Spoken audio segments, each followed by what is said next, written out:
অপূর্ববাবু। তনুশ্রী দেবী, বলুন হঠাৎ আমায় ফোন কি মনে করে?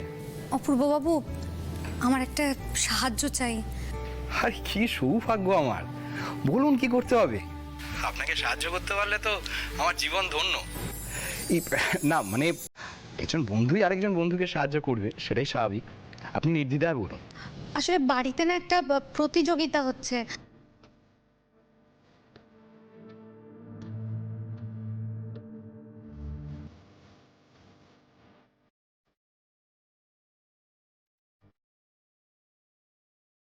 আর ওই হারটা সেই পাবে যারা কাপল গেমে বেস্ট কাপল হবে।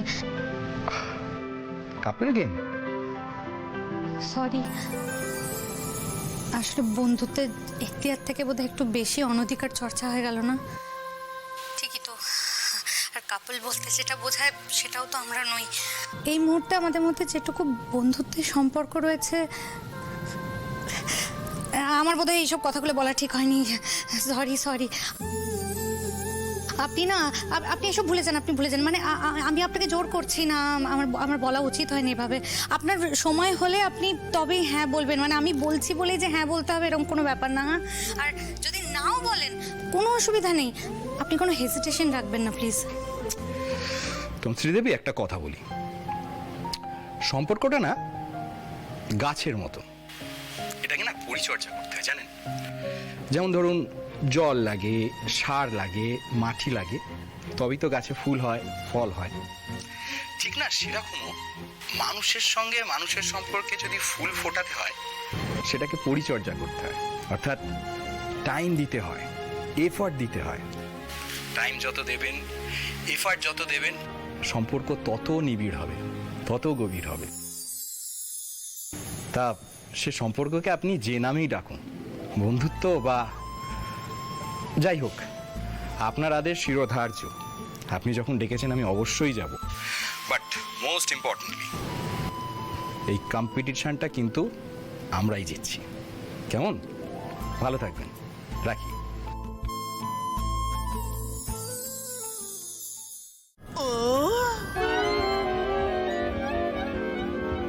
কাকিমণি, আপনি? মানে কি মানে করছো ছোট বৌমা? হ্যাঁ, তুমি আমার চোখের সামনে চুরি করতে এসে ধরা পড়েছো। ঠিক আছে, কাল ভোর হোক, আমি না আমি পুলিশ ডাকবো, পুলিশ। দয়া করে পুলিশ কেন ডাকবেন? আমি কি চুরি করেছি নাকি? তোমরাও কেন এখানে এসে বলো তো? আর এইসব লাইট টাইট আওয়াজ টাওয়াজ, এই একটা কেউ এই গয়নাটাকে দেখতে আসতেও পারবে না? কাকিমণি, আরে বাবা, দেখলে তো কোনো ক্ষতি নেই। সে তো হাত দেখতে আমি আর ঠাম্মিও এসেছি, দেখতেই পারেন। কিন্তু ক্ষতিটা হচ্ছে হাত বাড়ালে কি হবে? আলো জ্বলে উঠবে, তারপরে আস্তে করে গান গিয়ে আমার আর ঠাম্মির কান পর্যন্ত চলে যাবে। তখন আমরা দুজন কি করব? চোরের কালো হাত ভেঙে দাও, ঘুরিয়ে দাও করতে করতে আমরাও চলে আসবো। আরে এই সবটাই আর কি হারের সেফটির জন্য করা। এই সেফটি আবার কি? বাড়ির মধ্যে হার রয়েছে, কে চুরি করবে আবার? আসলে কাকিমণি, সর্ষের মধ্যেই তো ভূত, তাই না? মানে যেখানে হার সেই একই জায়গায় চোরও তো আছে। বাজে কথা বলবে না কিন্তু আনন্দী। আর এতই যদি সেফটি ব্যাপার থাকতো তাহলে ওরকম মিনমিনে গান বাজিয়েছিলে কেন? সাইরেন বাজিয়ে গোটা পাড়া জাগিয়ে দিতে পারতে। সেটা কি খুব একটা ভালো হতো না? মানে দেখুন, সাইরেন বাজলে গোটা পাড়া জেগে যাবে, এবার যে চোর, যে চুরি করতে এসেছে, সেও ধরা পড়ে যাবে, সবার সামনে ফাঁস হয়ে যাবে কে চোর। সেটা কি চোরের মান সম্মানের জন্য ভালো হতো? আপনি বলুন। তার থেকে এটাই ভালো নয় কি যে কারোর ঘুমও ভাঙলো না, চোরও ধরা পড়ে গেল? তুমি আবার আমাকে চোর বলছো? আমি চুরি করতে আসিনি, আমি সত্যি আমি চুরি করতে এসে আবার বড় বড় কথা, আর কত মিথ্যে কথা বলবে তুমি? তোমাকে তো শাস্তি পেতেই হবে। ঠিক আছে, কাল ভোরে আমার ছোট কাকাকে আমি সব কথা জানাবো, সে যা ভালো মনে করে তাই করবে। ওমা ওকে কিছু বলবেন না মা, তাহলে সব শেষ হয়ে যাবে, আমাকে ঘর থেকে আবার বের করে দেবে।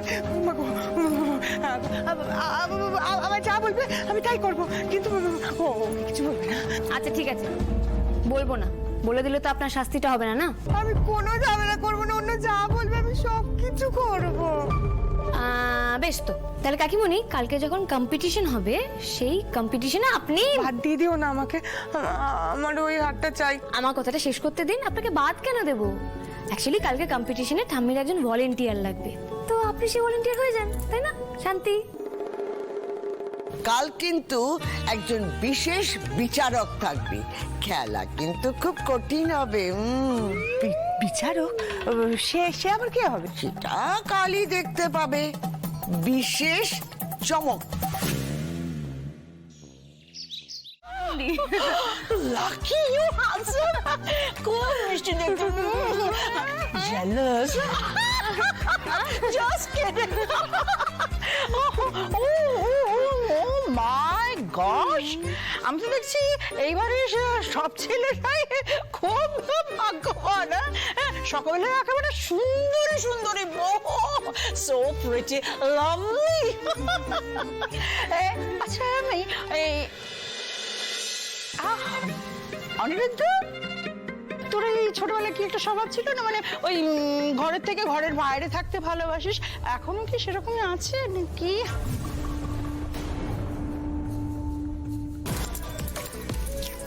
স্যার, আপনার ঠাম্মির বান্ধবী তো কামান দাগাচ্ছে পুরো।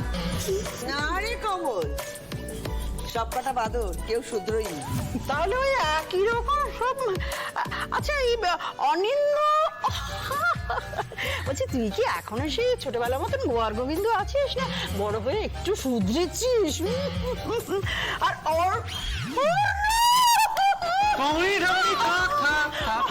আমরা বরং খেলাটা শুরু করি। ঠাম্মি অনেকটা দেরি করে, এবার খেলাটা তো শুরু করো।